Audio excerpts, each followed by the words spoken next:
Hello students, তো গত ক্লাসে রিঅ্যাকশন ফোর্সের একটা বেসিক ডিসকাশন দেওয়ার চেষ্টা করছি।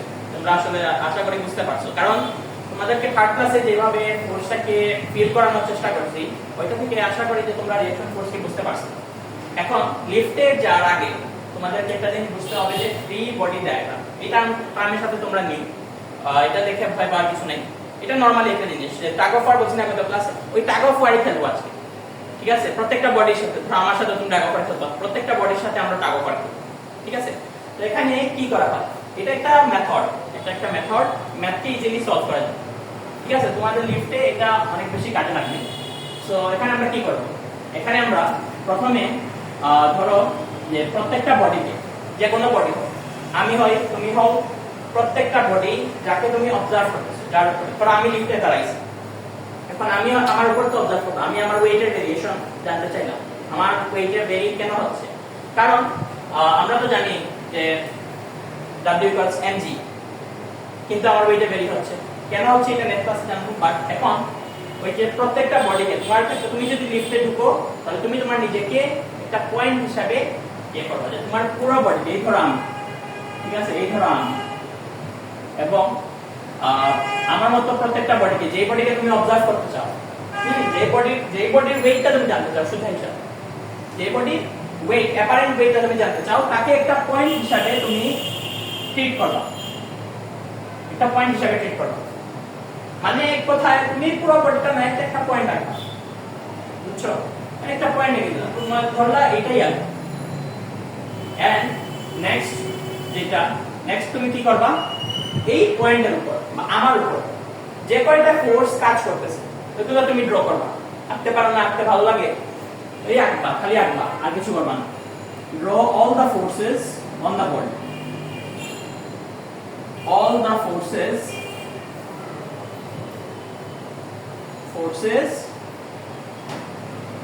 acting on the body.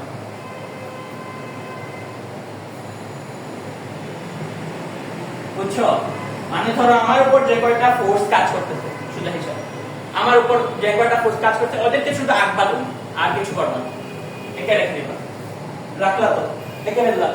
এখন ধরো যে আমি ধরো এই সারফেসে আছি, রাইট, এই সারফেসে আমি আছি, ধরো আমাকে তুমি কিভাবে ট্রিট করবা, কিভাবে বলছি, একটা পয়েন্ট হিসাবে, ধরো একটা পয়েন্ট, আমি ধরো এইটা আমি, আচ্ছা পয়েন্ট করে রাখো, ধরো এটা আমি এই সারফেসে দাঁড়ায় আছি। এখন তুমি তো আমারটা চিন্তা করো, রাইট, তো আমাকে একটা পয়েন্ট হিসাবে চিন্তা করো, এইভাবে দেখাই তোমাদেরকে ফ্রি বডি ডায়াগ্রাম কিভাবে অ্যাড করবে, একটা পয়েন্ট হিসাবে আমাকে একটা পয়েন্ট হিসাবে ট্রিট করলাম। এখন দেখো আমি তোমাকে গত ক্লাস মানে আগে কি বলছিলাম, যে আমার একটা ওয়েট আছে, এই ওয়েটটা কি, একটা ফোর্সটা কে দিচ্ছে, আর্থ দিচ্ছে, বা অন্যান্য জায়গা থেকে ওই প্ল্যানেটটা বা ওই স্যাটেলাইটটা দিচ্ছে। আমি এখন আর্থেই আছি এবং সবগুলো লিফট তো আর্থেই, তো প্রত্যেকটা কেসে আর্থ, ঠিক আছে, তো আর্থ আমাকে তার সেন্টার থেকে আমাকে পুল করতেছে তার সেন্টারের দিকে। বলছি না ওয়েটের সময়, এর আগের সময় আমরা বলে আসছি না যে তার সেন্টার থেকে একটা পুল জেনারেট হয় এবং আমাকে পুল করে, টানে তো, ঠিক আছে, ওই টানটা কিভাবে হয়, টানটা ওই আর্থের সেন্টারের দিকে হয় না, এই তো সারফেসের নিচে কি আর্থ সেন্টারের দিকে যাচ্ছে, ঠিক আছে। তো এন্ড গত ক্লাসে আমি কি বলছিলাম, যে রিঅ্যাকশন ফোর্সের কথা, এখন বুঝবা যে রিঅ্যাকশন ফোর্স কেন দরকার। এই যে আমি যে সেন্টারের দিকে যাচ্ছি না, মাটির নিচে যে যাচ্ছি না, তার কারণ কি, তার কারণ হচ্ছে সারফেস আমাকে একটা ইকুয়াল এন্ড অপোজিট পুল দিচ্ছে, ইকুয়াল এন্ড অপোজিট পুশ দিচ্ছে, পুল না পুশ, আর আমাকে টান দিচ্ছে, এটা আমাকে ধাক্কা দিচ্ছে। এন্ড টাগ অফ ওয়ার খেলো, পরে আমরা খেলবো tug of war, so push দিচ্ছে, রাইট, তো পুশ দিলে ঠিক উপরের দিকে, এবং এটা এক্স্যাক্টলি অপোজিটটা, তার মানে কি সারফেসের সাথে পারপেন্ডিকুলার। এই যে রিঅ্যাকশন ফোর্সটা হয়, প্রত্যেকটা রিঅ্যাকশন ফোর্সই সারফেসের সাথে পারপেন্ডিকুলার, এন্ড আমার এই যে পয়েন্ট অফ কন্টাক্ট এটা পারপেন্ডিকুলার। তো এদিকে গেল। এখন এই যে আমি পয়েন্ট বললাম, কেন বললাম, এখন দেখো যে সবসময় তো পুরো বডিটা আঁকা ঠিক হবে না, সো আঁকো নিচে দিকে কি, এটা আমি আমার নিচে কি ইয়ে করতেছে, mg w, এর উপরে দিকে কি রিঅ্যাকশন ফোর্স কাজ করতেছে, করবে, এঁকে দিলাম। জাস্ট আঁকছি আর কিছু করিনি। এখন 3 নম্বরে কি করব, যে এই যে আমি বললাম যে এই যে দুইটা ফোর্স বা আরো কয়েকটা ফোর্স কাজ করতে পারে, এই ফোর্স কাজ করার কারণে কি হয়। মোদ্দা কথা আমি তোমাকে 3 নাম্বার ক্লাসে যখন এক্সিলারেশনের লাস্টে বলছিলাম বা 4 নাম্বার ক্লাসে ফোর্সের সময় বলছিলাম যে ফোর্স কি করে, এক্সিলারেশন জেনারেট করে না। একটা ফোর্স কি করবে, এক্সিলারেশন জেনারেট করবে এবং ওই ফোর্সের ইকুয়াল কি হবে, এক্সিলারেশন। আমি তোমাকে ম্যাথমেটিক্যালি চিন্তা করার জন্য কি বলছিলাম যে 1 কেজি মাসের উপর যে অ্যামাউন্ট অফ ফোর্স কাজ করতেছে, সো n কেজির উপর m এ কাজ করবে, রাইট। 1 কেজির উপর যদি a কাজ করে, 1 কেজির উপর যদি a কাজ করে, তাহলে m কেজির উপর কি কাজ করবে, m এ m লিখেন না। এই যে m এটা কি, এটা ফোর্স, এটা যে কোনো ফোর্স। এখন আমার যদি এই দুইটা ফোর্স যদি আমার ভেরি করে, যদি ভেরি করতো, রাইট, যদি ভেরি করতো তাহলে কি হতো বলতো, কি হবে যদি ভেরি করে, কাগো পার করতেছ, একজন একটু কম টান দিতেছে, একজন একটু বেশি টান দিতেছে, কার দিকে যাবে, যে বেশি টান দিতেছে তার দিকে না, তার দিকে না। তাহলে এই দেখো, এদিকে আমি আর এদিকে ধরো আমার ফ্রেন্ড টান দিতেছে, আমি ধরো বেশি টান দিচ্ছি, এই দেখো ও কিন্তু আমার দিকে চলে আসে। আবার ও যদি বেশি টান দিত, আমি কিন্তু তার দিকে চলে গেছি। এখন দেখো, চিন্তা করো, তাহলে এই যে বেশি টান, এই যে আমি গেলাম, কেন গেলাম, আমাকে কেউ টান দিতেছে, রাইট, কিন্তু আমিও তো একটা টান দিতেছিলাম, বাট আমি ওর থেকে কম টান দিতেছিলাম। সো ওইটাকে নিউট্রালাইজ করছে, রাইট, নিউট্রালাইজ করছে না, বেশি টান দিছে। ধরো তোমার কাছে 10 টাকা আছে, 10 টাকা আছে, আর তুমি 5 টাকা দিয়ে একটা চকলেট কিনে ফেললা, রাইট, 5 টাকা দিয়ে একটা চকলেট কিনে ফেললা, তাহলে তোমার কাছে থাকে হলো বাকি 5 টাকা। বাট এই যে 5 টাকা, এটা তোমার কাছে বাকি থাকলো না। এবার ফোর্সের বেলাও সেম, ফোর্সের বেলাও সেম, এডিটিভ বা সাবট্রাক্টিভ। আমি ওকে 5 নিউটনের টান দিয়েছি, ও আমাকে 10 নিউটনের টান দিয়েছে, তো 5 নিউটন তো আমি ওর খরচ করে ফেললাম, আমিও তো টান দিয়েছি, ওই 5 নিউটন দিয়ে ওকে আরো এক্সট্রা দিতে হয়েছে না, এক্সট্রা দিছে বলেই তো আমি ওর দিকে চলে গেলাম, বাবা আমার দিকে আসছে, ঠিক না। সো এরকম হয়। সো প্রত্যেকটা ফোর্স যে এক্সট্রা যত নিউটনই থাকুক, ওইটা কি m এ না, m এ তো। সো এটা তো একটা এক্সিলারেশন জেনারেট করবে, এই যে আমি ওর দিকে গেলাম একটু এক্সিলারেট করে, বা ও আমার দিকে যখন প্রথম কেসে আসলো এক্সিলারেট করে, তো এক্সিলারেশন তো জেনারেট হয়েছে। ওই এক্সিলারেশন কি, 1 কেজির উপর যতটুকু ফোর্স কাজ করে। এখন ওর যদি ওর মাস 1 কেজি, ওর মাস তো 1 কেজি না, ওর মাস তো 1 কেজি, এখন ওর উপর তো আমি ফোর্সটা জানতে চাই, রাইট, তাহলে তাই m এ, m কেজির উপর m এ, বুঝতে পারছো।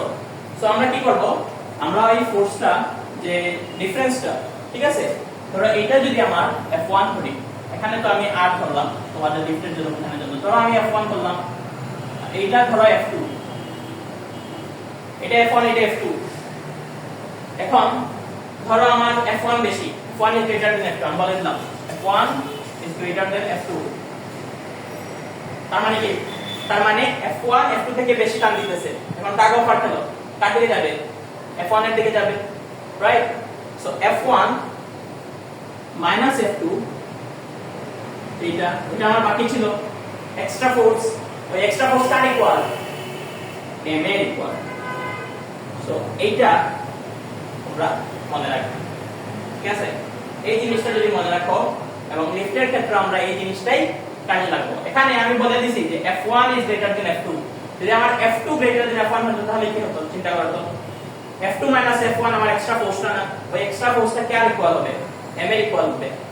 ওই কেসে আমার এক্সিলারেশনের ডিরেকশনটা চেঞ্জ হয়ে যাবে, বাট ম্যাগনিটিউড তো m এই থাকে। সো আমি যদি বলি যে F2 is greater than F1, তাহলে আমার হবে F2 minus F1, বুঝতে পারছো।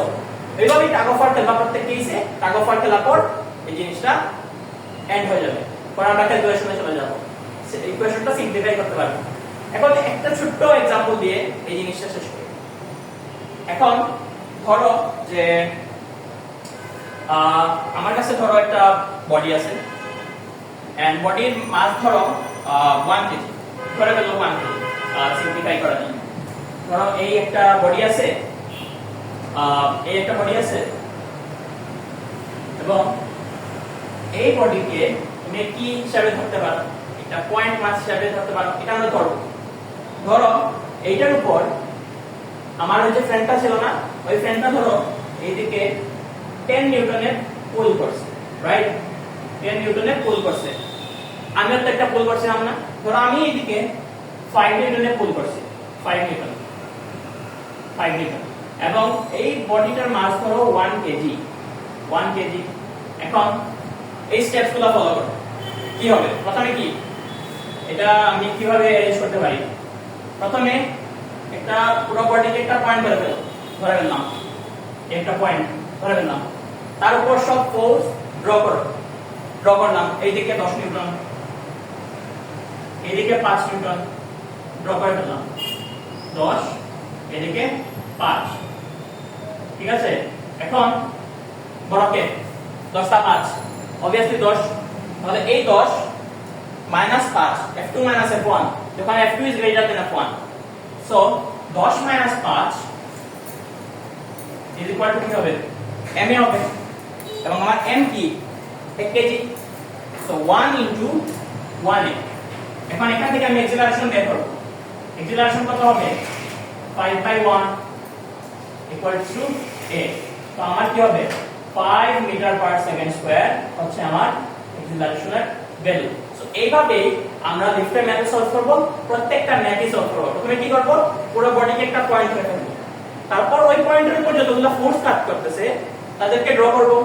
ড্র করার পর কাগজ করে ফেলব, যেটা বেশি ওইটা থেকে কমটা মাইনাস করব, যতটুকু বাকি থাকে অতটুকু হচ্ছে আমার রেজাল্টেন্ট ফোর্স বাদ দাও, অতটুকু হচ্ছে আমার ফোর্স, নেট ফোর্স। এই ফোর্সের ম্যাগনিটিউড কত ছিল? ma। সো আশা করি বুঝতে পারছো। এন্ড নেক্সট ক্লাসে আমরা লিফটের মেকানিজমটা এক্সপ্লেইন করব। এগুলো যদি তোমরা বুঝে থাকো আশা করি তোমরা লিফটও ইজিলি বুঝতে পারবে। So thank you.